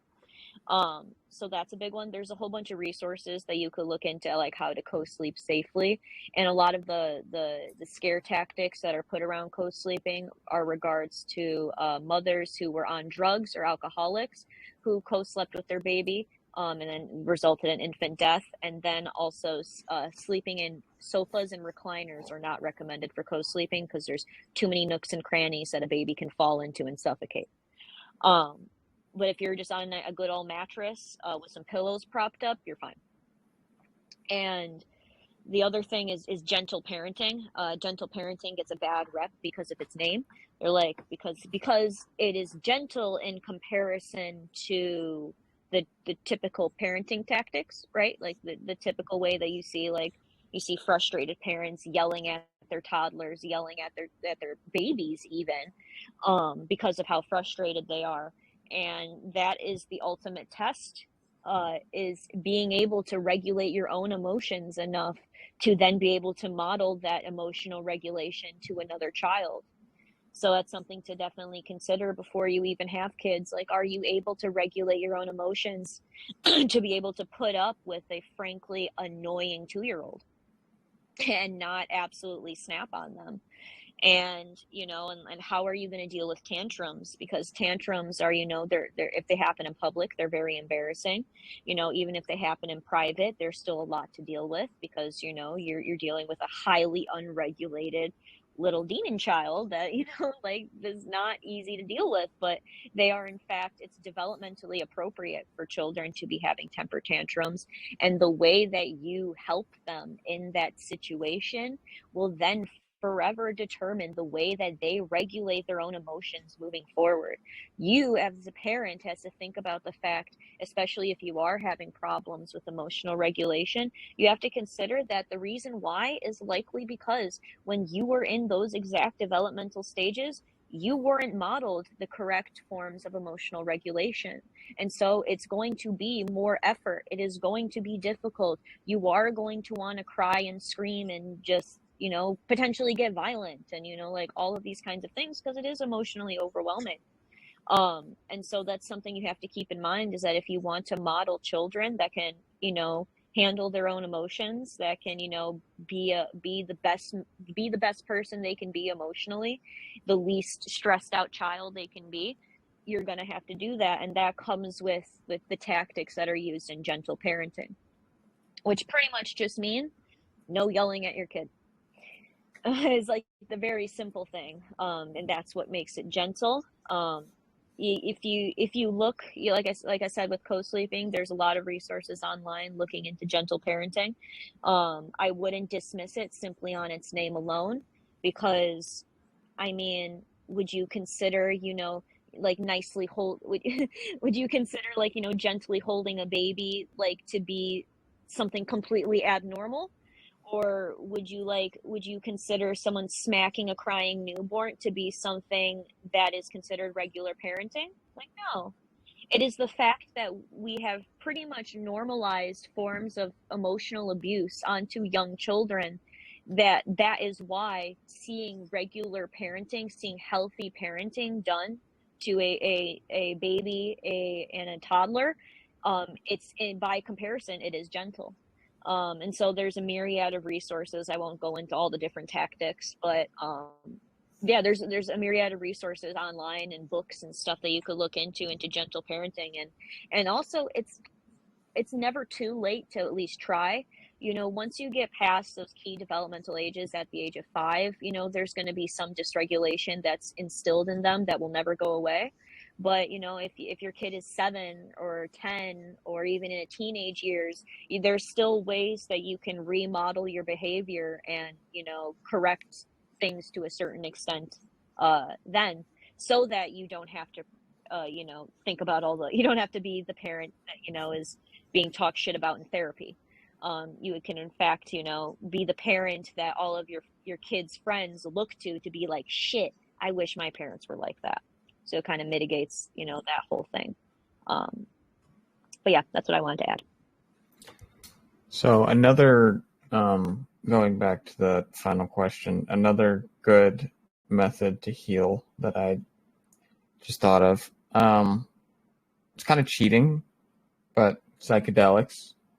It's nature's kind of gift for you to kind of open up your third eye a little bit. And if you wish to go deep in those, times that you are tripping, it is very powerful. It is very scary because you're quite literally fighting those visual demons visually. You're not just feeling them, you're physically fighting them in a trip style. And whatever those demons are, you could be talking to entities, you could be watching the world just bend around you, you could have an experience that isn't necessarily explainable. Who knows what your subconscious would try to tell you in those moments. But it is definitely very healing if you are guided by somebody who knows what they are doing. I wouldn't do it on your own. I would definitely seek a guide in terms of that. Xenox, do you know any helpful ways to get past through trauma? Oh, yes. Currently using several right now. And that is through energetic healing like Reiki and prayer. And those do an amazing amount of work, especially if you're working with a practitioner, as well as utilizing those tools yourself. And the crystals go hand in hand with that. But yeah, Reiki can be used to heal physical and emotional and mental and spiritual wounds that you have. And the best thing about it is that you can use prayer with that to focus on certain traumas specifically, whether it's something in your life that you're going through, or, for example, a childhood trauma that you're trying to heal from. So yeah, that is a really good tool. Have we done a session on Reiki? I don't think we have. No, we haven't. We haven't. We've touched We did on it. crystals and stuff, and white magic. So check out those We, videos. That we has a did little bit of chakras info too. in there. Yeah, we've Yeah, done. and chakras. But yeah, that's my take on that. Junk, do you have any final words on this part of the conversation? Yeah, again, what I was mentioning earlier about organically kind of healing yourself, finding higher awareness, I believe is the key. Because with all the modalities you stated, or everybody stated before I'm speaking right now, it all comes back to your internal perception of the lesson. So yeah, we can have horrible parents. We can have very unfavorable growing ups and childhoods. But it's what we make of those childhoods that truly matter, because we can use all of these things, all of these traumas, and suppress them and find escapism from that reality. But the truth is that happened for a purpose. The intention was soul growth, always. Even in some of the most dire catalysts, everything is meant to happen. And this is the trials of the third dimension. We have to experience this in a very subjective way. And the best way to heal is simply to understand why the circumstance manifested. Why did you go through that? And then something I've done, and I'm just going to share this, is that I've been studying the archetypal symbolism embedded within each of these encounters. So if it's a practice of me learning unconditional love or acceptance of self, there's so many different themes that underlie a lot of these encounters. And the sooner you are to realize and connect those experiences with the purpose of being here, being alive and being within this earth, is something that's going to allow you to heal at a rapid pace, because you're no longer questioning why these things happen to you. They happened for you. And from that experience, you have become better.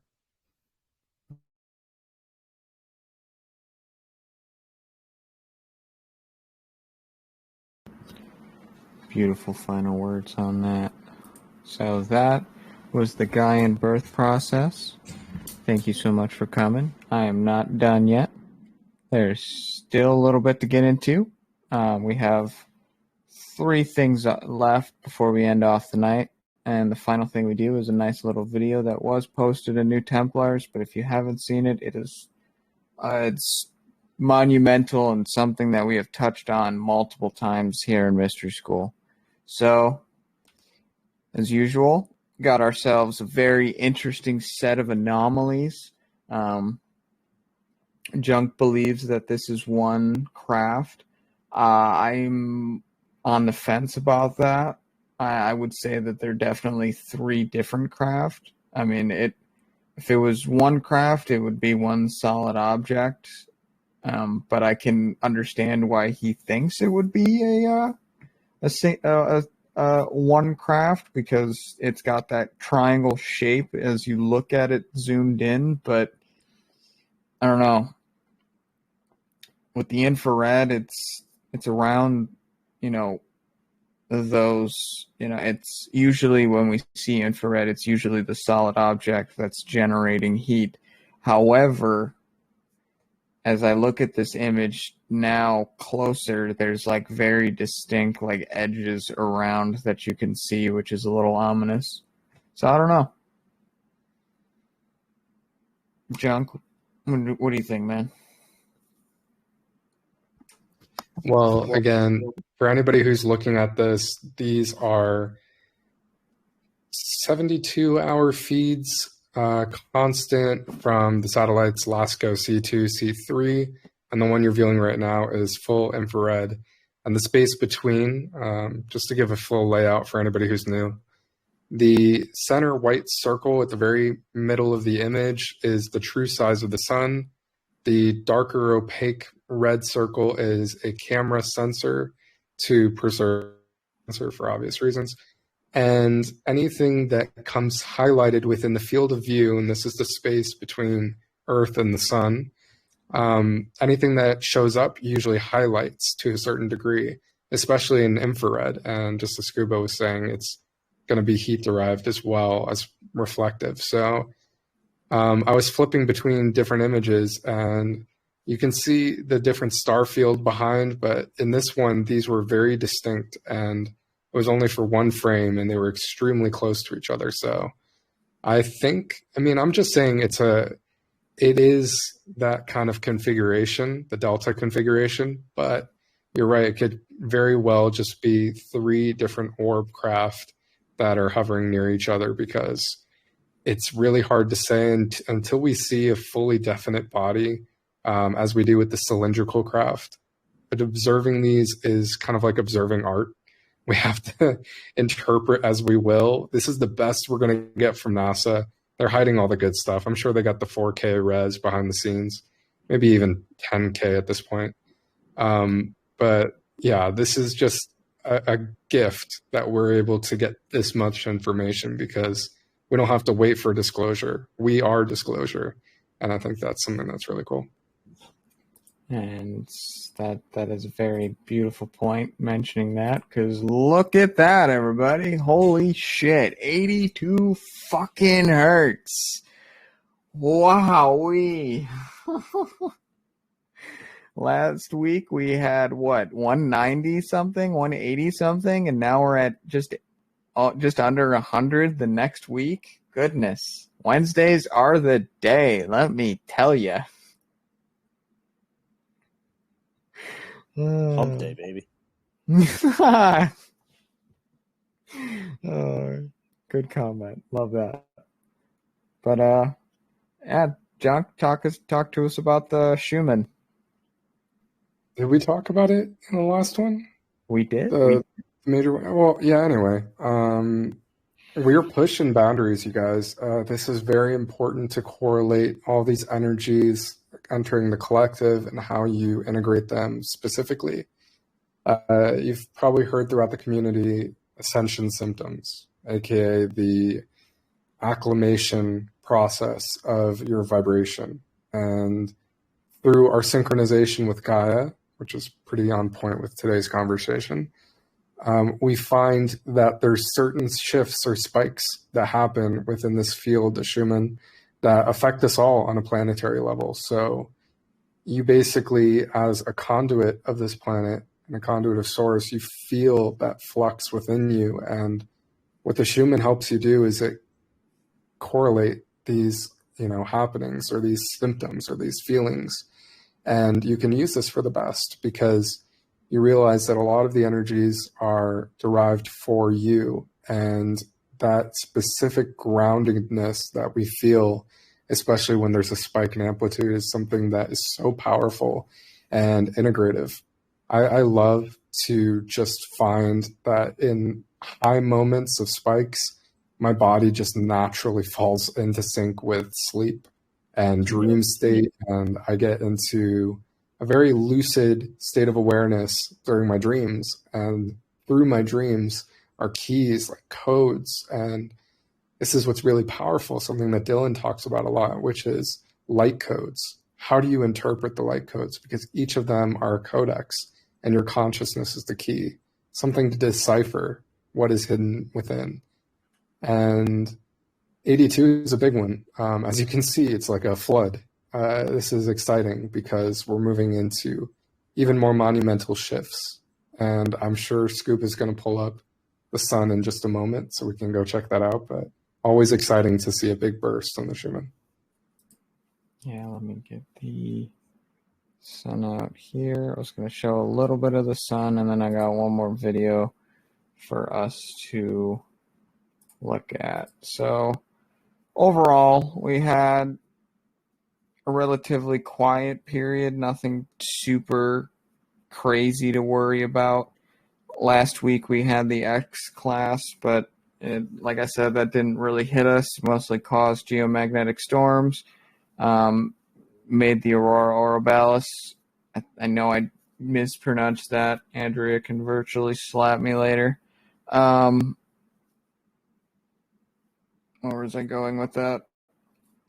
It just made the auroras just bigger. The ever impending doom of the solar flare is ever closer, but I think one of the big things that we need to pay attention to right now is these quote-unquote wildfires and what it's doing to the air.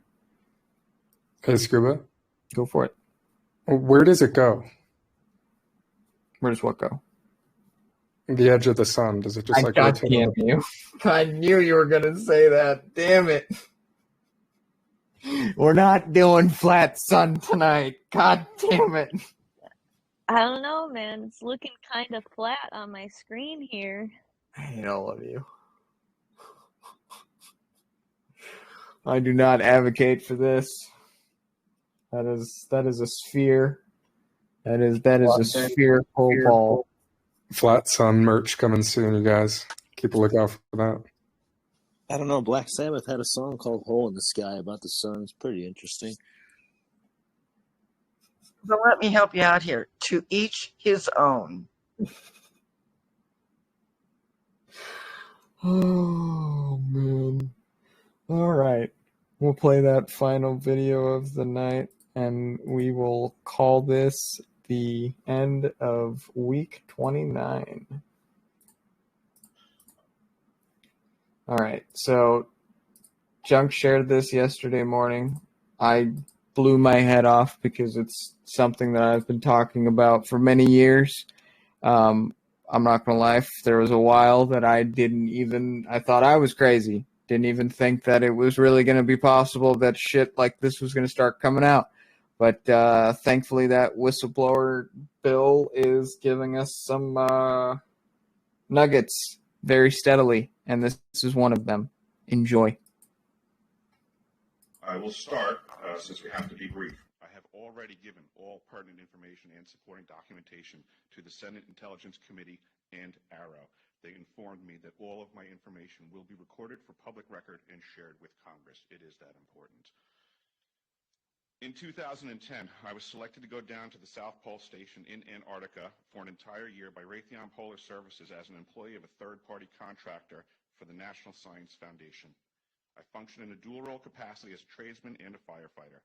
My responsibilities required me to be more informed than most of my crew and offered me complete access to the facilities. What I learned from this unique experience needs to be shared with the entire world. The technology at the South Pole Station certainly can do what it is presented as its primary purposes, and unfortunately, much more. The ice cube neutrino detector is presented as a passive listening device for the purposes of the science as presented. But I'm going to skip right through the chase, folks.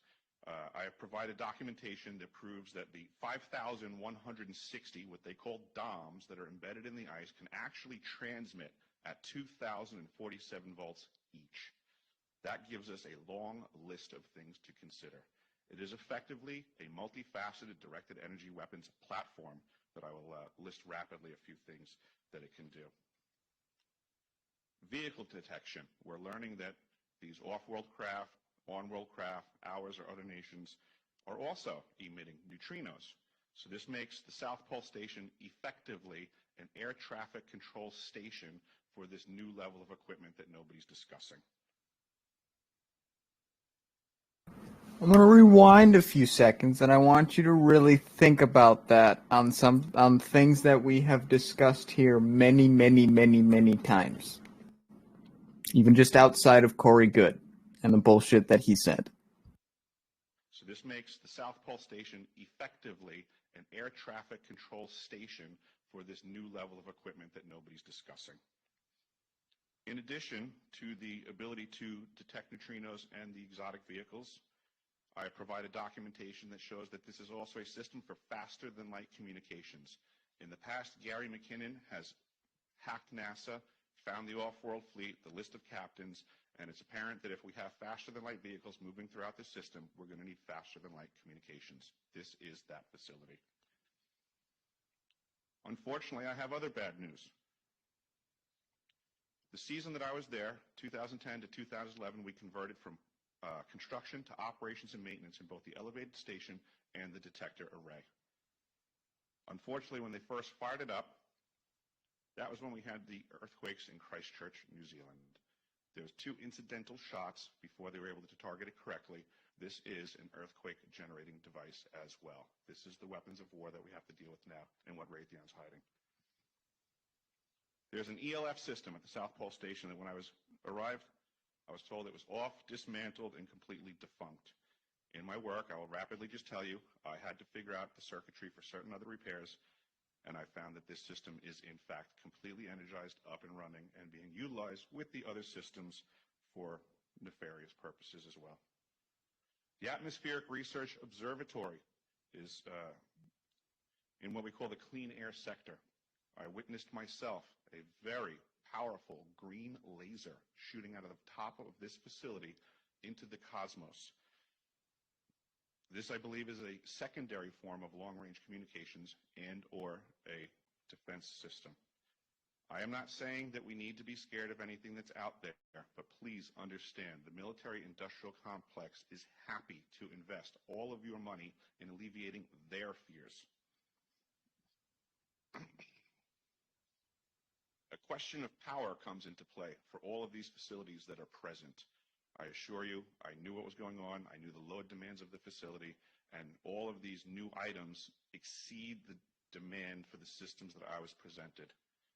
I am doing due diligence and research. I believe there is either a secondary power supply there that is either nuclear, that was there prior to the start of the Antarctic Treaty, which prohibits such things, and or that there is some sort of exotic power supply system there that just is not in the verbiage of the treaty, so it negates the responsibility to the parties involved.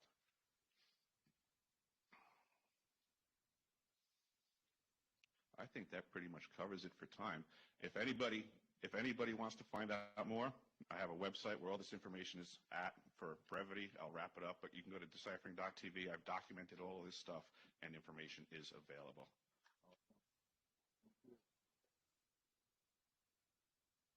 So yeah, the world is very much stranger than we like to think.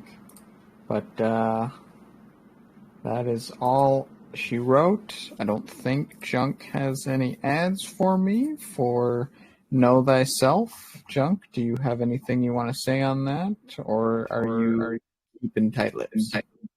Well, actually, something really exciting in 2 days' time, or shall we say at the beginning of next month, July 1st, Claire and I are dropping our official Quantum Light newsletter, our monthly newsletter, and in it are so many details about all our new services that we offer. So we are stoked, including Know Thyself. That is another part of it. So if you want any information on that, keep an eye on my page at JunkDNA on Instagram. I'm going to be posting a story a little bit later with ways to sign up for said newsletter.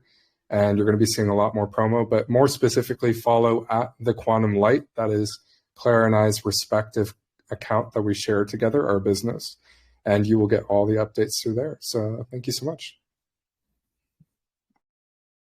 All right. Y'all have a wonderful rest of your night. Thank you so much for coming. Thank you so much for tuning in to the podcast. Have a wonderful rest of your night. Have a wonderful rest of your week, and we shall see you next time. And as always, keep on seeking. Good night, everyone.